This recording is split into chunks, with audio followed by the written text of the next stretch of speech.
Hello, everyone, and welcome to the March Inspiration Report. Grab yourself a beverage. We're going to get started in just a moment.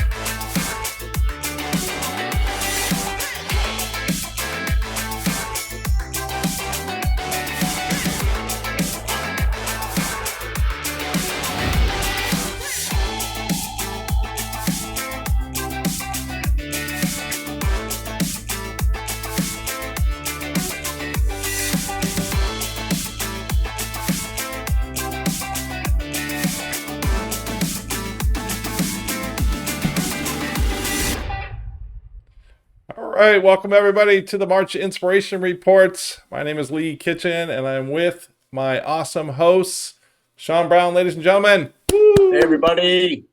And the wonderful host, moderator, producer, jack of every trade, Jose Gutierrez. Woo! Jose. Hello, everybody. How are you fellas doing today? Awesome. Yeah? Doing good, pal. Feeling good. Particularly inspired, I hope? You bet. It's March. We're a week away from St. Patrick's Day. That's going to be a great day. That's going to be a really great day. And Sean Brown, you're on vacation, are you not? Today begins the start of vacation. Yep, I'm getting ready for a Virgin Cruise. Yes. Next week. Yes, and I'm telling you, that Scarlet Knight is something to be rifled with, so you better bring your red A game on that ship. So I'm here to tell you. You told me I got to go shopping. That means I have about 36 hours to go shopping. Dude, I'm telling you, I thought I was flashy, you know my flashy shirts, but man, there were so many people that were out doing my flash. I was like, I need to revisit this game next year. So don't make that same mistake. Go out right now, find yourself something scarlet and something flashy. I will use the Lee Kitchen filter. Nice. I'll wear the Lee Kitchen glasses and pick out my outfit. Nice. Jose, how about you? What's been going on with your life these days? Well, I moved into Santiago. Apparently that was last month.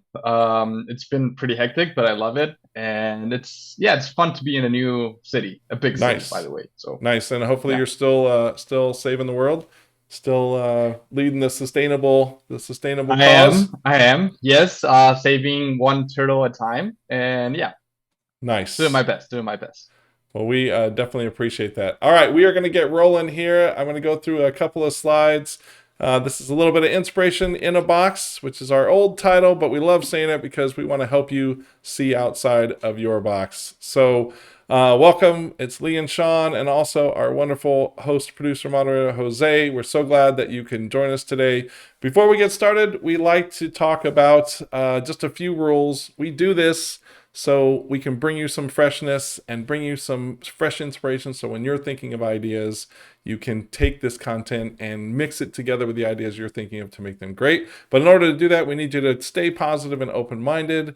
We need you to make sure that you're respectful and share the air when you're chatting with everyone in the chat. We definitely want you to build and these things, especially if you've had some experience and you can think of an application of what we're showing you, and we want you to add that. We want you to yes and of course we want you to pay it forward. And Sean has done the link tree, so we will post the link tree that has all the articles on them, and that way you can share accordingly. All right, Sean, are you ready to rock and roll? Ready to rock and roll, buddy. Let's go. Okay. Here we go. I'm going to just launch right into it here. Of course, I'm going to have to get our pictures up there. That would be helpful. Stand by. This is the mom's basement. It seems like it's been a month since we've done this, Sean. I know. All right. So this is from our good buddy Barry Jacobson. Thank you, Barry. Yeah, thanks, Barry. Barry always sends us the greatest content. So The AT&T Discovery District is the global headquarters for their iconic brand, and it's set in the heart of downtown Dallas, Texas. It's a place for the public and professionals to enjoy an immersive technology experience and celebrate the continued reinvention of AT&T as a brand. So what they did is they basically created an impressive digital art canvas at the district and a media wall that's 8,700 square feet LED that wraps around the corner. And it's got a screen size of 104 feet tall by 84 feet wide, and it boasts basically one of the largest pixel pitches display in the United States. So super multi-sensory experience that has a fully integrated digital display and a lighting system, but when activated it becomes kind of Bellagio style like in Vegas that combines sight, sound, light, and stunning artistic content. So I think we have a video here, Sean, so I'm going to roll this video of it and let's see what we're up here, what we have. Really unbelievable.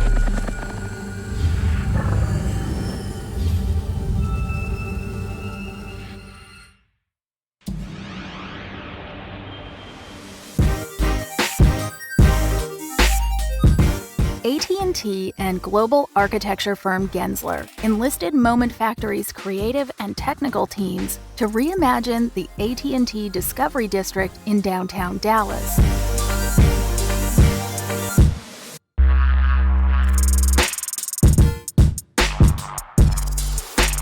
This one-of-a-kind plaza was redesigned to reflect the mood and energy of the community, with dynamic media architecture that leverages art, light, sound, and technology. A 104-foot media wall towers as the focal point of the district, providing a high-definition canvas for a variety of cinematic experiences. Behind the scenes, a custom-made technology platform centralizes the content management system and show controls, and connects the media wall with the LED-lined trellis and interactive globe. This innovative network empowers AT&T to activate individual elements or synchronize the full orchestration of video, content, light, and music to transform the plaza into a fully immersive digital ecosystem. Evolving over a 24-hour period, high-impact and ambient visualizations offer moments of collective enjoyment, relaxation, and exploration. Through a partnership with Epic Games, our teams were able to unlock the potential of the Unreal video game engine, opening up endless narrative portals for discovery. That's amazing. Wind and solar data powers a rendering of a vibrant neighborhood that inspires onlookers to imagine how natural energy can be used to transform cities by approaching data as a storytelling I'm going to go ahead. That video goes on for another minute, but wow, you all can see that that's amazing. If you are in the Dallas area, please take some pictures and send it to us. I love when they use technology to integrate into the surrounding environment. So I'm inspired by, I know I'm a Marvel geek, so I'm inspired by the Multiverse 838 universe, which had all the plants on the side of the building and stuff like that. Yes. And I can only imagine that, they would have something like this on each and every building. So anything else that inspired you about this, Sean? Well, what I like about it is the Discovery District that this is a part of and really is an icon. The article talks about the district it offers collaborative opportunities with all of the retailers, hotels, groups, the convention center, right? So it's not just, well, we have this and we have this building, but that word collaboration, right, continues to grow. And I think it's a pretty cool opportunity what they're doing in this physical space. Well, then also they could challenge their partners to, instead of just giving us an ad to put on it, do something that's customized just for it, right? Don't just stop it at the ad that you've already, don't give us something that you've already created. Do something customized for what this has to offer. So really, really cool. Ads are boring now, right? All right, next up, Sean, what do we got? Yes, so Mr. Gates and Mr. Bezos are apparently playing well together as investors in a company called Synchron, which is creating this implant technology for people, primarily for people with paralysis, that allows them to control external devices by thinking about it with their mind. It's implanted through the blood vessels, and then it allows people with limited or no physical mobility to do things like moving cursors on computers or activate smart home devices with their minds. You don't even have to say that "Hey G" anymore, right? or Alexa. Just think it, right? But it was interesting because it's also describing. I hadn't heard of this before, but it totally makes sense. I mean, there's an entire industry called the BCI industry. Okay. Just brain computer interface industry. And probably the highest profile company in here is owned by Mr. Musk. It's called Neuralink.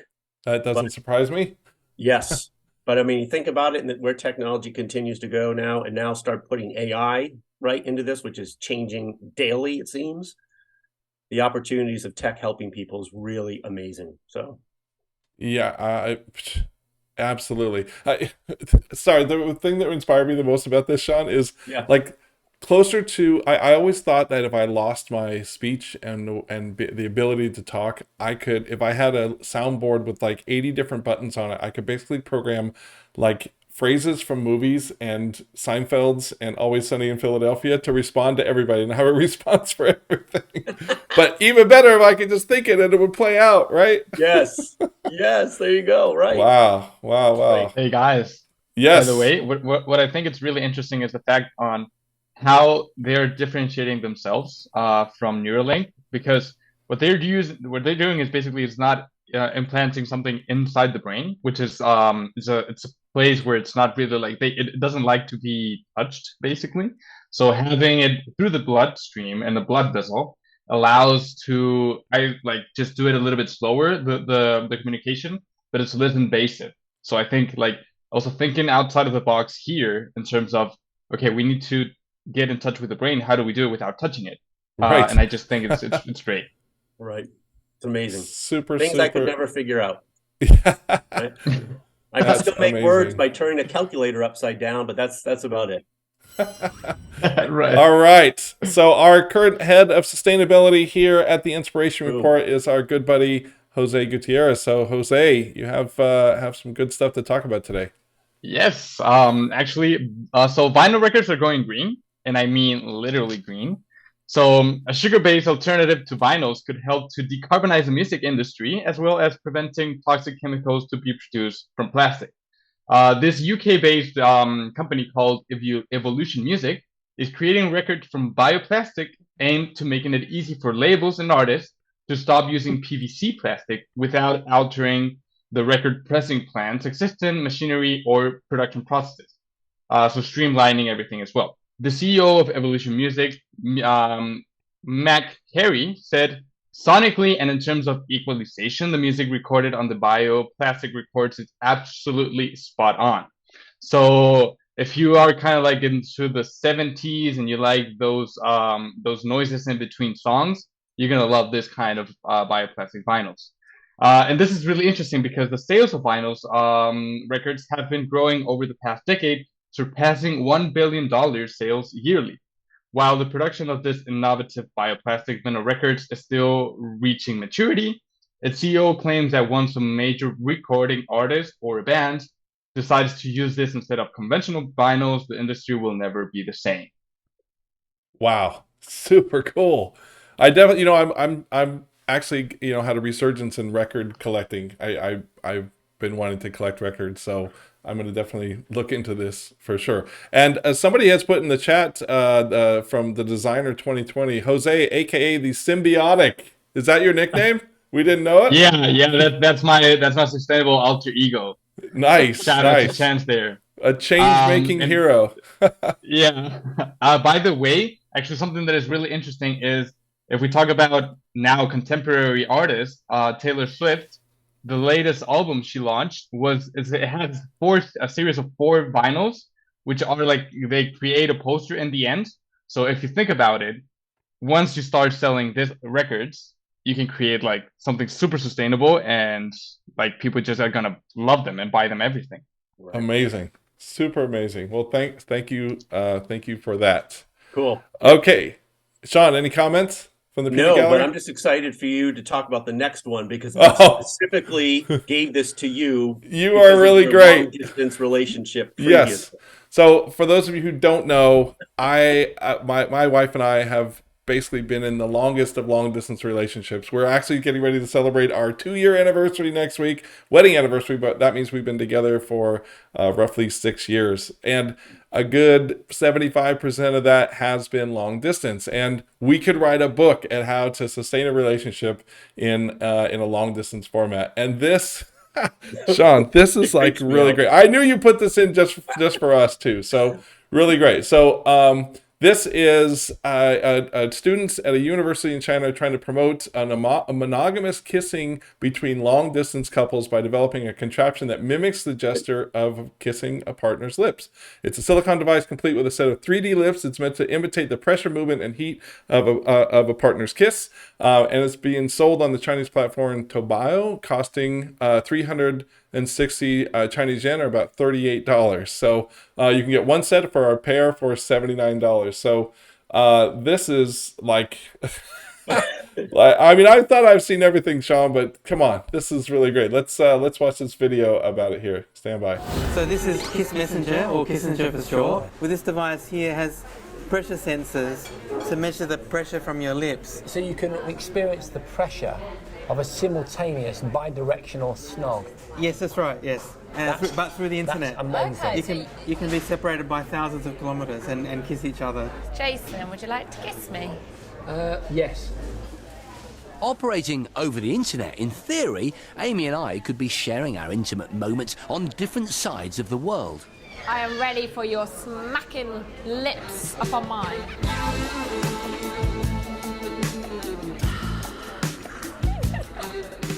Not exactly graceful, but who's got to see it, right? It's quite sensual. You can see how with someone that you have feelings for, Ever. it is quite physical, that. I mean, I'm quite surprised at the visceral feedback. I can see myself letting go with my wife over a couple of thousand miles and feeling a sort of connection. It is slightly strange how it's actually moving. Yeah. And the pressure is sort of like moving around. There's sort of like pressure that you actually then feel on your lips. Yes! I've not experienced anything like that before. Well, you've never kissed me before, Jay, so... She's right. We have now Hey? through the internet. Hey, second gold medal, please. Hey, and the winner of the Kissing Olympics, Amy Williams.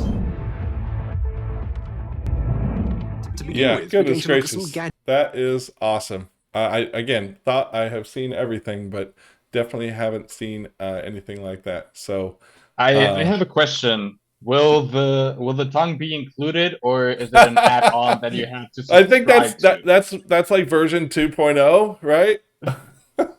Version That's tongue like the- 0.0. more like version 2.0? Nice. Really great, Sean. Thank you so much for putting that in there. I don't think Sarah's watching right now, but I will definitely be showing her that a little bit later. Super. You know, there's just bizarre stuff in the world, and wow, really, really, really great. So there you go.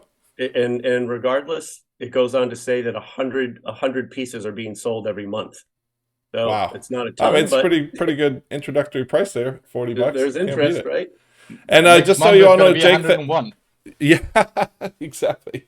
Hey, Jake, so sorry for those issues. I have to mute everyone when I put those videos on, so sometimes either I forget to unmute or I forget to mute. So that was user error, and I apologize for that.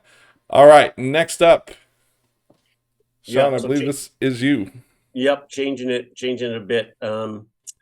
So there's an effort in the UK with a partnership between a university, a electronics retailer, grocery store, and actually frozen food, Bird's Eye, that to help low-income families with food and food access, that they are providing free freezers to selected families as a test, along with Bird's Eye providing discounts and certain frozen foods to them to see how this helps families in certain income brackets. Wow. What's interesting is, and this is the really smart part, is the housing association. So the electronic company is called Currys, the frozen food grocer is called Iceland, and then Birdseye is providing tips and cooking classes and recipe cards. But the housing group is called Clarion Housing Group. And what they did is they gathered input first before they did anything, right? They went out and gathered consumer need information. And they talked with resident focus groups to find out the real needs of low-income families around food. And so from the research, right, they found the partners, they found an opportunity. And that's part of the design thinking process. You have to empathize and step inside your consumer shoes, right? That is 100% it. And the interesting part, and then this will finish it. There was research done about the use of frozen food, and they said that families were able to reduce their food waste by just under 50% by incorporating more frozen food into their diets. So frozen food lasts longer, it doesn't go bad as much, and it's more accessible and stays longer for them. So amazing. I love the partnerships, right? I love the partnerships, and especially I love that this is a test. They'll test it, they'll see how it works, they can adapt it, evolve it, or completely change it. Yeah, prototyping, man. You got to do it. Fail fast and get back out there. You bet. It really interesting to see, though. Love it. Yeah. Thank you for and putting as that in Jake says here on the chat, that is very cool. Very cool. No pun intended. Freezer cool. Freezer cool. Super awesome. All right. So raise your hand if you fly Southwest. Sean, do you fly Southwest? I do. I would. And okay. I have, so I actually don't fly Southwest, but I do have friends that do, and everyone in Southwest really enjoys the pick your seat category and then getting in line, and everybody's really good in line about going to their number and everything like that. So it's organized really, really well according to folks that I know that fly Southwest. So they started rethinking their whole boarding situation, and one day they had a sign that says "No assigned seats on board. Pick any open seat," and it basically had disco music blaring in the background to keep people moving. And that was their boarding pass experience for boarding Southwest Airlines flight 2299 to Washington really recently. They've regularly study their boarding processes to speed up their boarding, and what they're trying to do is kind of reduce their time on the ground. And usually the time the plane spends at the gate between flights is about 40 minutes for smaller Boeing 737s and about 50 minutes for larger ones. And what they're trying to do here is basically squeezing out more flights, so the bottlenecks are the biggest detriment to turnaround times and delays on seconds in the seconds between passengers finding their seats or sitting in the wrong seats. That time all adds up. So now they're doing at the Hartsfield-Jackson Airport, they're doing what they call the innovation zone, which is how can we better understand the human processes that slow the process down. So these field tests will lead to permanent changes by doing this. So whether or not they start boarding from the rear of the plane up, or whether or not they do a free-for-all for boarding, that we can rest assured that they're doing the testing to be able to get it done. So I love it. Actually Sarah and I I wouldn't say an argument, but we had a healthy conversation about boarding, because I'm a travel snob because I travel a lot, and so I will always walk on the plane when they call my stuff, which is just after first class, right? And she believes that they should board by window seat first and then to aisle. And my argument to that was boarding experienced passengers first, and we get out of the way because we know not to linger in the things. I've watched so many newbie passengers that get on that just take up time, and you can count the seconds that they're taking up by not being ready to put their stuff up, etc. So yeah, ongoing thing, but interesting conversation. What else would you add to this? Well, and I just love the way that you were thinking about that. How do you look at the boarding process different? Because it really hasn't been looked at.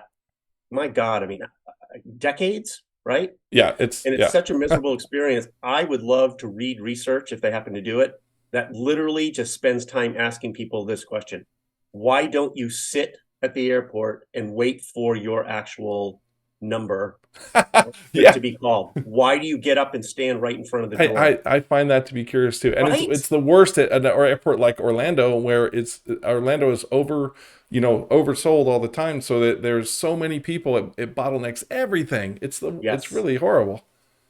I mean, it would be so great, right? Even if they just called you by name or groups of people, and you got up, you comfortably walked. There's no one there. You walk down onto the plane. I don't know. It drives We've me got nuts. some good comments in the chat, so I'm going to go to Jose so you can capture some of those. Actually, yeah, I was thinking about what Emily said, and referring it to Star Wars. So it would be great if we could lift the top of the plane and just drop the people into the seats, like the droids were put into the Yeah, battlefields that's in the awesome. Phantom Menace, right? Yeah. So it's like, dude, just let's do this. Love it. Super, super cool. Yeah, I really want them to. I hope that they share that and they don't keep it proprietary, because it would be really nice if other airlines adopted an easier method to do that. I've watched a couple YouTube videos on people who are passionate about it, and there's one that is basically talks about boarding the back of the plane with the aisle seats first and so on and so forth. Again, I don't think that accounts for newbie travelers who bring too much luggage and don't know and take a while to put stuff up, and not everybody follows the unwritten guidelines for that. So it's just going to be interesting to see. And Lee, I love what you said. I wish it would be amazing if they shared this in the airline industry, right? Because absolutely, people are just in this day and age, it's a different society. People are angry, frustrated. Like, this could have such an improvement on travel experience as a whole and prevent a lot of problems. But yeah, Jose, did you have one more thing?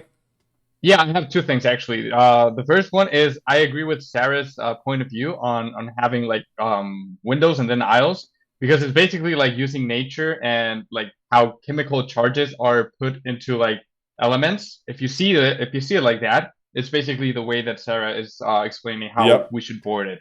And the second one is related to the time people are spending time in the airports. Also, what Emily said, that there's hardly any seats at airports. It will be really interesting to see how this whole industry will spend more time analyzing the human behavior at different places and see how they can improve that, right? Yeah. So it's like we're talking again about design thinking and having empathy at the beginning of this whole process.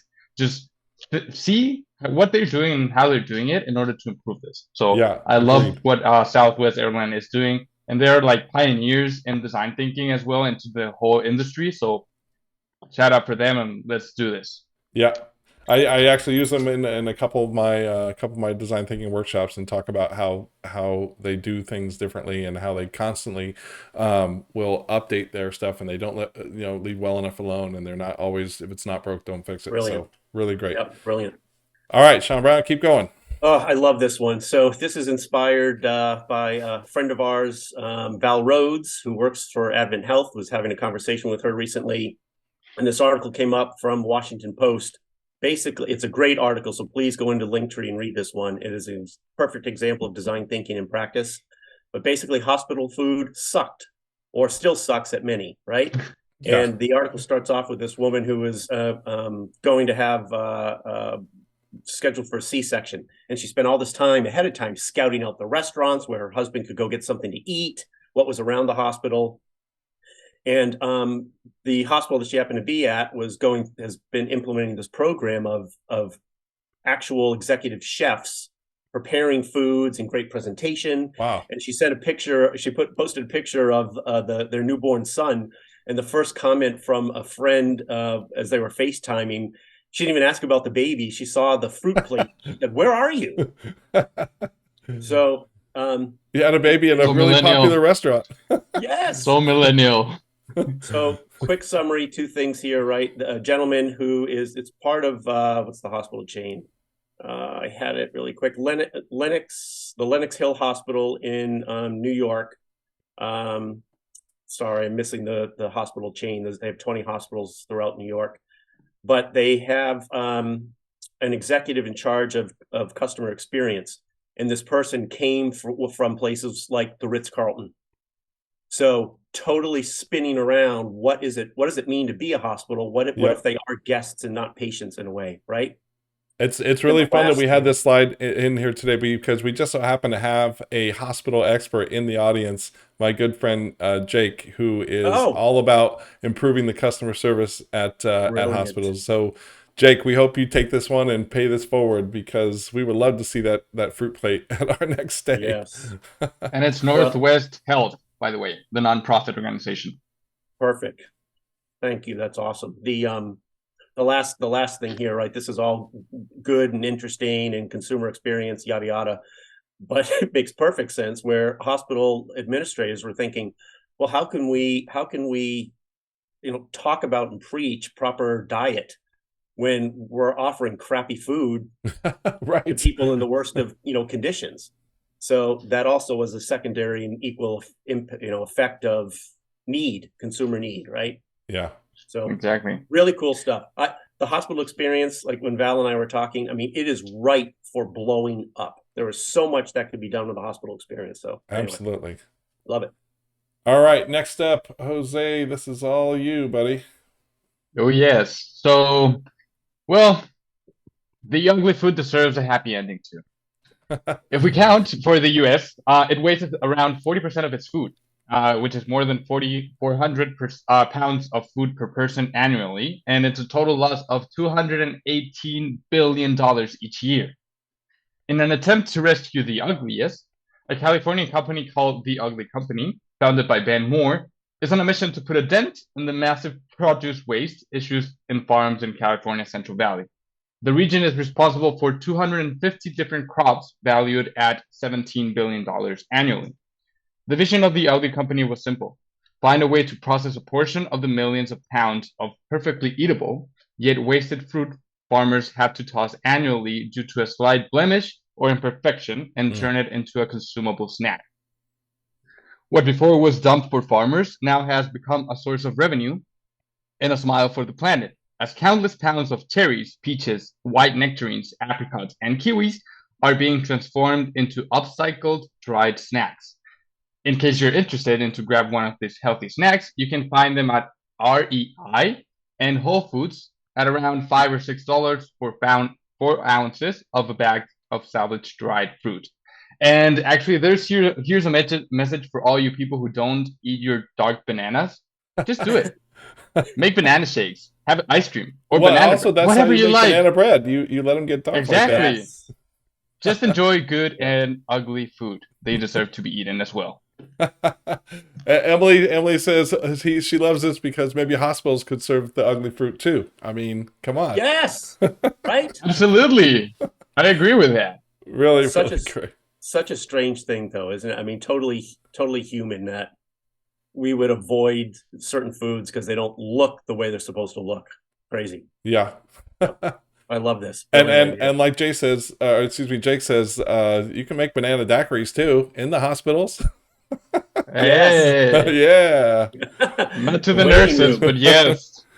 All right, so another social media thing gone wild. This is amazing. The Home Depot has basically become really popular on TikTok because they have this thing they call the Home Depot beat. It's their brand song, and it exploded because a Valencia Community College student in Florida posted a TikTok dancing to the beat of the Home Depot song, and it was just amazing, right? It had over 1.2 million views, and then the song became really trendy. So the Home Depot social media folks actually uploaded the song so people could use it all the time. And it's usually not like the dads that are making these videos. With Gen Z kind of dominating TikTok, Home Depot is finding a way to connect with these younger audiences using the catchiness of his theme song. So let's check out this hilarious TikTok. Stand by.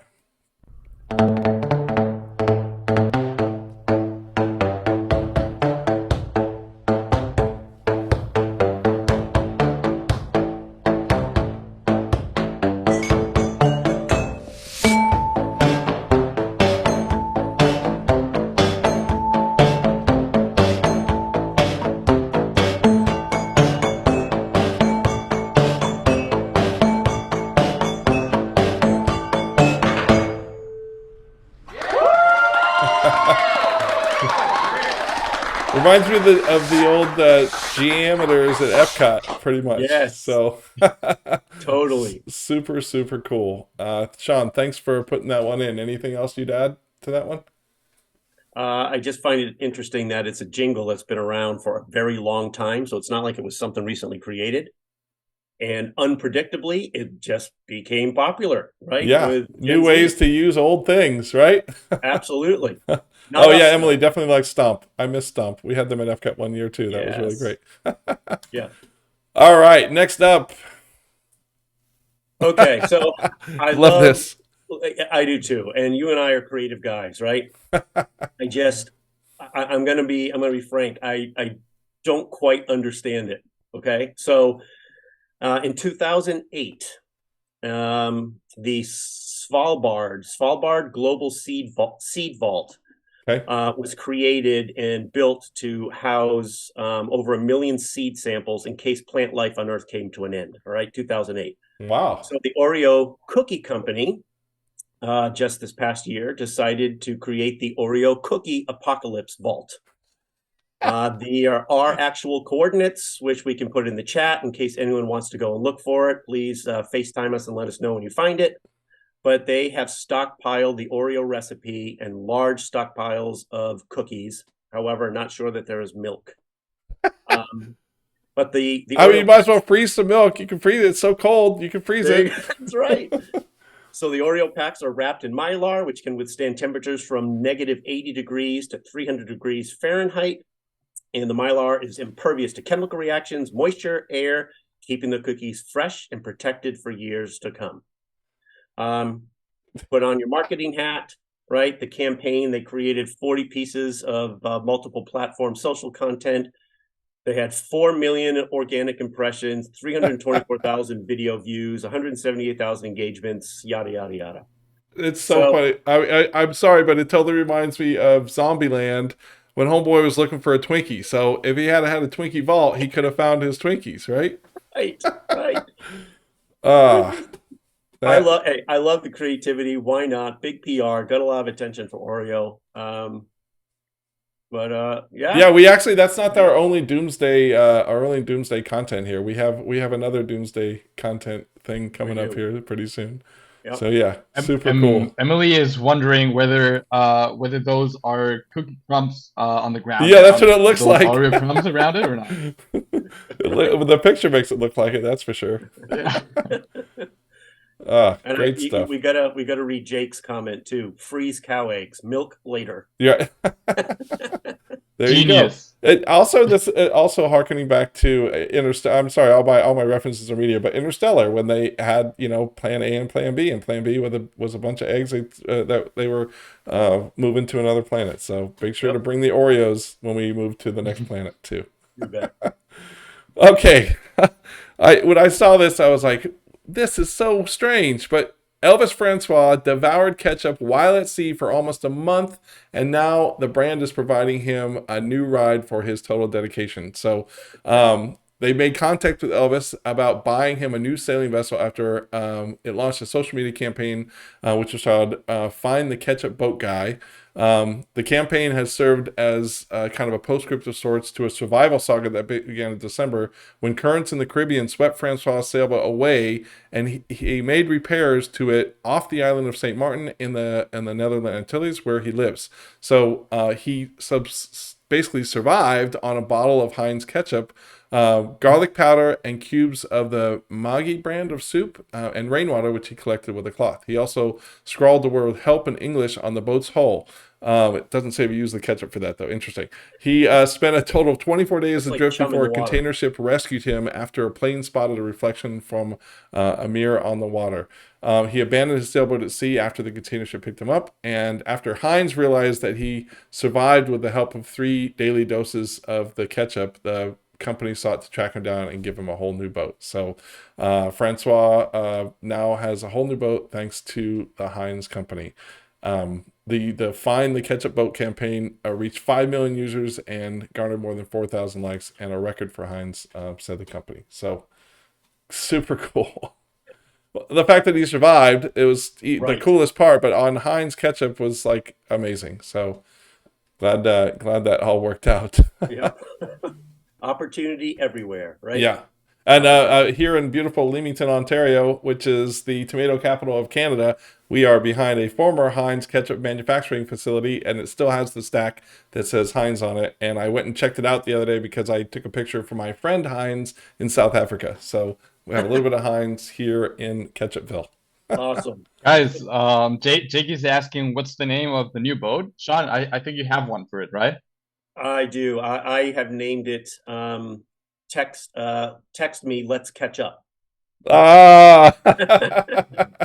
Again, it says, "Catch me if you can." There you go. Yeah, I love it. I love it. Great Catch a thing. breeze. I can keep going. Right. Okay, talk about Neiman Marcus. Okay. Talking about Neiman Marcus is probably the only thing I can do about it, because I am definitely not in their customer set. Yeah, you don't go there every Christmas? I do not, but if they're going to scan the RFID chip in my credit card, they would definitely not open that door for you, buddy. Sorry. There you go. I will not be able to spend $27,000 a year at the retailer. Which actually, I'm sorry, that actually, when they put that in the article, that actually seems low. Like, I would imagine those consumers probably spend more, but it's amazing that it's only 27 grand. Sorry. No. And I think that's baseline, right? That is definitely baseline. So the very interesting thing that I love about this, a couple of points, then I'll hit what is fascinating. So the company said that the top 2% of its customers, which is based on high net worth, drives roughly 40% of its total sales. All right. They struggled during the pandemic. They had to file for bankruptcy, but they are not bothering. I like that. It's interesting. They're not bothering with the idea of aspirational luxury anymore. They have an audience identified, and they are focusing only on them. The gentleman, representative, CEO of the store's parent company, said, "We've decided that we are no longer about market share, and we are no longer about selling everywhere on the price spectrum, from clearance to high-end jewelry. The business value of this is what I love. The business value of this approach is we get to know our customers better." And he said, "Our biggest fear, I see more risk in having a one-time transaction where I don't know if you will ever come back." So I love the focus of, we're not going to be all things to all people. Yeah, we could probably cheapen down and create a product or a line of products that some people can buy, the aspirational luxury, but we don't need it. We don't want it. You have a cut consumer, and we're going to focus on them. I think it's perfect. Brilliant. I think the interesting part too, there's not, I mean, the article doesn't mention any backlash. And if you remember correctly, what was the name of the hipster retail brand that said, "Hey, we're only selling to skinny people"? And they said, they basically came out and were proud of that fact. They got so much backlash, right? They were like, "Yeah, thanks for not including, the full-figured folks like me," And like here, they're basically saying, "Hey, we don't care about people who can't afford it," and no one's like giving them a hard time. Interesting. I do believe, Lee, like it seems so many companies are too concerned about being all things to everybody. I don't think you have to, right? I mean, be good at what you do for certain audiences, and it's a stronger business case, I think. Yeah. Anyway. Jose, anything going on in the chat? I won't be going there to find my red shirt for the cruise. Okay. Yes. Emily says, "I wonder then, what's the on ramp? How are they attracting new customers?" To be honest, up until now, I never heard of Neiman Marcus. Oh, right? Really? My wallet doesn't allow me to understand what you're talking about right now. Yeah, the reason I've heard of it is my mother and father would actually plan a weekend every Christmas. They would go to downtown San Francisco, and they would stay at the St. Francis, and they would go to buy stuff at Neiman Marcus. So I don't know if they actually bought any gifts. It was mostly for them. But yeah, it was always high end stuff. All right. This is really great. Go ahead, Sean. This freaks me out. No, go ahead. So, Sean, I just got back from South Africa, and me and a good buddy of mine, Wayne, and Mark did a workshop, and basically we called it Phygital Collaboration. So it was all about, let's get together and create something together, and let's take whatever physical thing we create and put a digital spin on it. And we basically turned this group on to things like ChatGPT, DALL-E, Prisma, so many other things. And a lot of them had not heard of ChatGPT in the workshop, and so their minds were blown about what it could do. And there was a lot of discussion on the ethics of ChatGPT, because there were some artists in the room, and the artists were a little bit up in arms because you know, here this thing goes and creates something like an artist, kind of going to the, you know, the internet database and pulling the information about how the artist does that. But the things that it churns back is just mind-blowing, right? So this is, let me just go back to the article here. This is it's been used to generate AI has been used to generate beautiful works of art in seconds, and it's now a viral trend, causing both a boon for fan artists everywhere. So playing over Metro Boomin's rap remix of famous "I Am the One Who Knocks" monologue, this video features images of the cast from Breaking Bad that range from shockingly realistic to full-on exaggerated. The clip currently has over 65,000 likes on TikTok, and many other users have shared their thoughts on it. There's been plenty of controversy, like I said, over increasing popularity of AI-generated art, as far as people fear that with such a practice will eventually replace human artists. Which I think it's funny, Sean, because recently I've been looking at a lot of my parents' old records and CDs and tapes, and a couple of the tapes said basically on them, tapes are ruining an artist's career. You're by buying this tape. So it was like somebody put that sticker on the tape, and it was just like, we always think that it's going to do that. So I wonder, you know, this to me doesn't seem any different. So what else would you add to this? I actually, I'm trying my best to follow and keep up with all the AI and AI tools. And my mind has changed so quickly in such a short period of time, because I was like, this is crazy. Like, we're putting our humanity out of business and second to machines, right? It's like, why do we need machines to think like us? Let's just think ourselves. But I do agree, like, this is just, it's an evolution of creative process. And it's going to lead us into different places creatively that we weren't before, because I think it frees up time. It exposes us to much more information. Yep. I don't know. It's fascinating. I love ChatGPT. I'm just trying to figure out more ways to use it. Absolutely. Yeah, just really great. Let's hear from anyone in the chat who has actually used it. I know. Yeah, go ahead, Jose. Killcat says, my CEO has told us to use ChatGPT first and edit accordingly, rather than starting with a blank sheet of paper to be more efficient with our time. I love that. That's great. Yeah, super cool. Yeah. Dave says, who doesn't use spell check now? Does not hurt the brain. Actually, it teaches you, right? Yeah. Yeah, right. Yes. I agree. And it has changed my life. Hey, Jose, will you actually post the link to ChatGPT for everyone? Sure. So they can check it out. We actually had in that same workshop, Sean, we had a gentleman who was basically an expert at presentations, and he used to be a school teacher, and he actually had ChatGPT. He said a lesson plan for some specific subject, and he was overwhelmed by the lesson plan that it returned, and it included articles and books to read and things like that. So super awesome. Well, and you know, super great guy Sal Khan in Khan Academy. He is a huge proponent of ChatGPT and teaching kids how to write. He thinks it's a brilliant tool to be. Yeah, it's so many different options. Look up his perspective. Yep. All right. Next up, this is such a great article. My gosh. Yeah. So Sean, I know this is yours, but I've got to tell you that, you know, that in our design thinking class, we talk a lot about how Netflix broke the rules, and how Reed Hastings tried to sell the idea of Netflix back to Netflix, or excuse me, back to Blockbuster on 3 separate occasions, and they couldn't see past the end of their nose, and they went out of business. So this whole resurgence of this one Blockbuster is mind-blowing, because I might have to change that curriculum in the workshop, because they're actually taking what what happened and using it for reviving their business model. Absolutely. So tell us about this. This is awesome. Yep. I had the video queued up too. Good. Video. Yeah. This is such a brilliant story. And just as a reminder, there is one Blockbuster store left. It's in Bend, Oregon.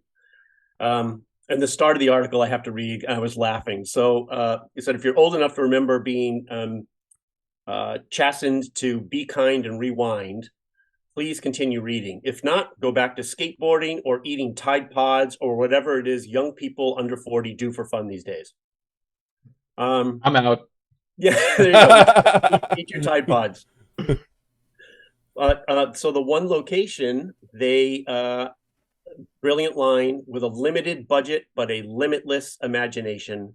The owner of the last Blockbuster store, they created a video, all low tech, all around the apocalypse, and basically the premise is when the world ends and the internet streams no more. ... So I think with that, run the video and then we can talk about it. Okay, here we go.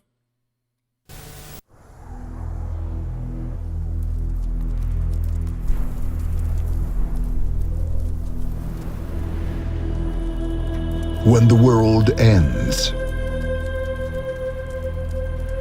and the internet streams no more,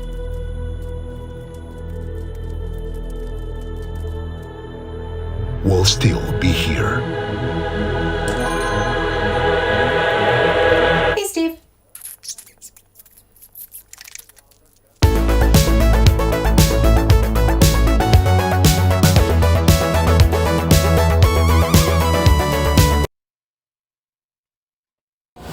Yeah, that is phenomenal. It's so great.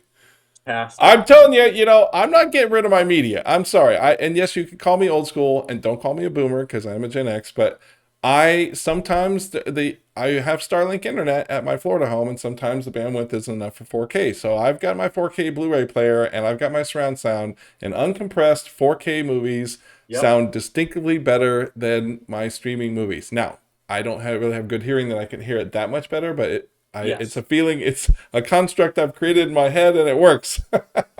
So, but you know what the Blockbuster store is? Honestly, the store is, it's the experience of going with another human, and just the social experience of going and picking out a movie and looking at what's there. Like, I think you could reinvent this, even if you never actually left with a cassette or a DVD, but an experience of going into a physical space to go look for a film or something you want to watch together. Maybe it gets emailed to you at home, and maybe there's special access to films because you're renting it from the store and not online. I don't know. It's that social interaction experience, I think, that is really brilliant and comes back somehow. I love Jake's comment. He says, when times are bad, people stockpile weapons. Why not stockpile VHS tapes? Yes, I'm going to be a media prepper. I am totally prepped. Now I just need a generator so I can run the thing. So right. Well, and always, yes, Wayne, the golden rule of life is be kind, rewind. Let's bring that back. That should be their whole, what do you call it, Q2 advertising campaign.